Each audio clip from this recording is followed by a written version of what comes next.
Today we're talking about multiplication and division of radicals.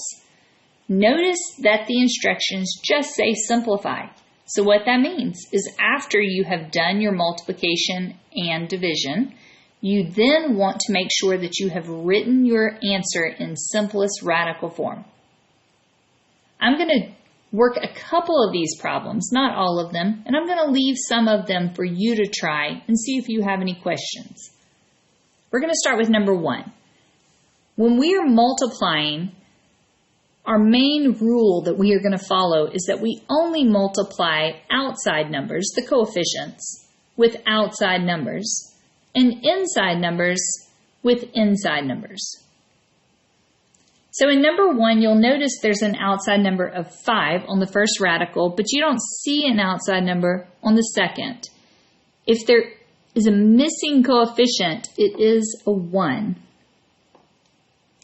So when I multiply 5 times 1, I get 5, and 3 times 6, inside times inside, I get 18. After I've done my multiplication, I then want to make sure and simplify it. 18 can break down into the prime numbers. Let's see, we'll start with 2 times 9, and then 9 can be divided by 3, and then 3 is divisible by 1. I'm going to circle anything that shows up twice because that means that it is a perfect square.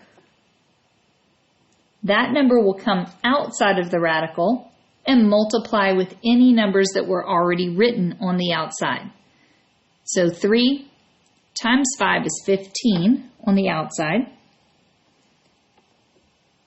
And anything that was not circled is what will remain inside of the radical. So only a 2. And that's my final answer. Number 2. We're going to use the same method here.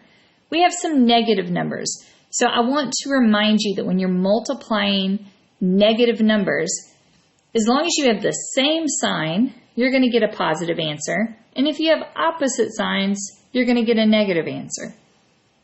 So when I multiply these outside numbers, I'm multiplying a negative 3 times a negative 1. That's going to give me a positive 3. When I multiply inside numbers, 20 times 15, I get 300. Now it's time to simplify my radical. When I factor 300, it's an even number, so I'm going to start with 2. 2 goes into 300, 150. 2 into 150 is 75. 3 will go into 75 25 times. 5 goes into 25 5 times, and 5 into 1. Anything that shows up twice gets circled, and the reason we're circling groups of 2 is because this is a square root. Anything that does not show up twice is going to remain inside of the radical. So a 2 and a 5 will come out of the radical and multiply with the 3 that was already out there. And then only this 3 will remain inside. When I multiply 3 times 2, I get 6. 6 times 5 is 30. Square root of 3, and that is my final answer. All right, I'm going to leave number 3 for you to try. See if you have any questions. Number 4. In number 4, we have a single radical, but we're multiplying it by 2 radicals that are inside of parentheses. So we're going to use a distribution method. Basically, we have 2 separate problems, and we're then going to combine their answers together if we can, if they are alike. So I'm going to take the square root of 6, and I'll multiply it first times negative 4 square root of 2. Remember, the same rule applies. Outside number times outside number, inside times inside. In this case, I have a 1 on the outside. So 1 times negative 4 is negative 4 on the outside. And then I'll multiply 6 times 2, which gives me 12. Now I'm ready to distribute to the second term. When I multiply positive 1 times a positive 1, I get a 1 on the outside. And 6 times 6 is 36 on the inside. Now it's time to simplify.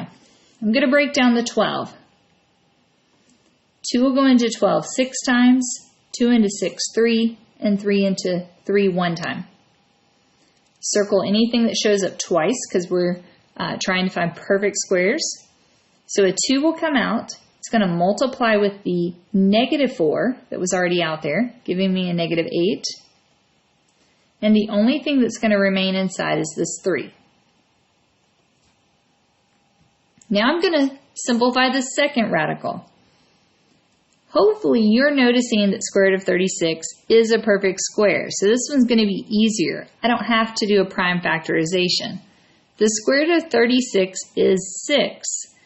When something is a perfect square, the radical goes completely away.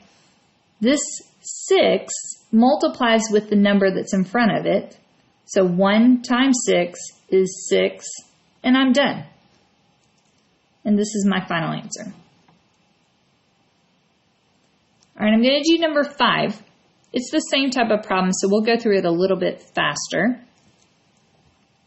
When I do 2 square root of 5 times square root of 10, I'm going to multiply outside numbers, and I get 2.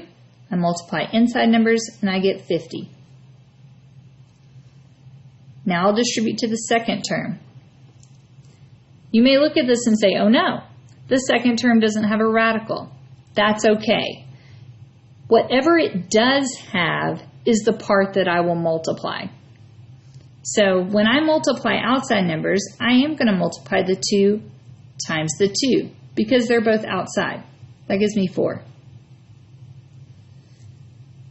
This one doesn't have a radical, so I am just going to write down the radical of the first term out here, square root of 5. Now I'm going to simplify these two radicals. The second one's already in simplest form because it's a prime number, so I don't have to worry about that one. But 50 can break down. It's an even number, so I'll divide by 2. 2 goes into 50, 25. 5 goes into 25, 5. And 5 into 5, 1.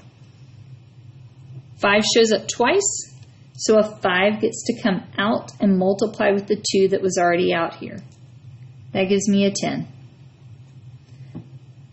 Only this 2 will remain inside.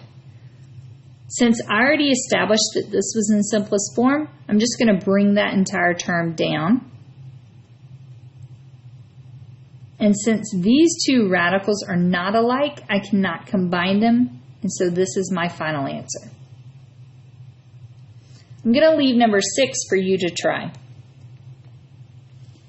Number 7.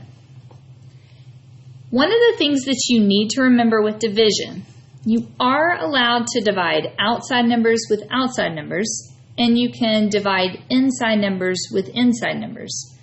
You can also reduce. Don't forget, with fractions, you might not have something that divides perfectly, but it might be able to reduce because they may have something in common. Also look for anything that is a perfect square because that's another way to simplify things quickly. In number 7, the perfect square is actually the only thing we can do. Square root of 15 cannot break down. It's 3 times 5. Nothing's going to come out.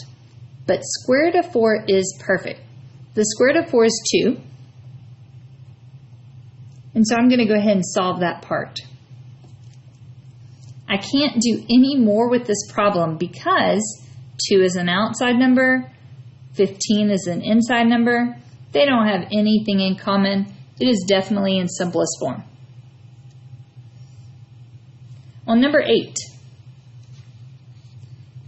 In this problem, you actually have 2 perfect squares. The square root of 25 is 5.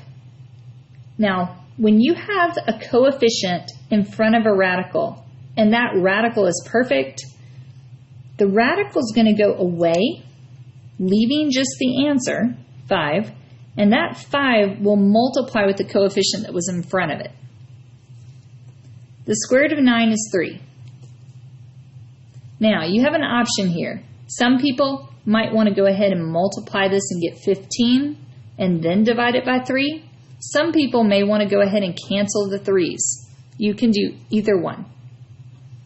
In either case, your final answer is 5. All right, I'm going to do one more. Number 9. In this case, you might look at both of these and say, oh no, I can't do anything. Neither one of those are perfect. But I made a comment earlier that you could reduce inside numbers with inside numbers. Both 8 and 18 have something in common. They're both divisible by 2. So let's do that. 2 goes into 8 4 times, and 2 goes into 18 9 times. So my new problem is 3 square root of 4 over the square root of 9. Now that I've done that reduction, I can see 2 perfect squares, and I know the answer to both of those.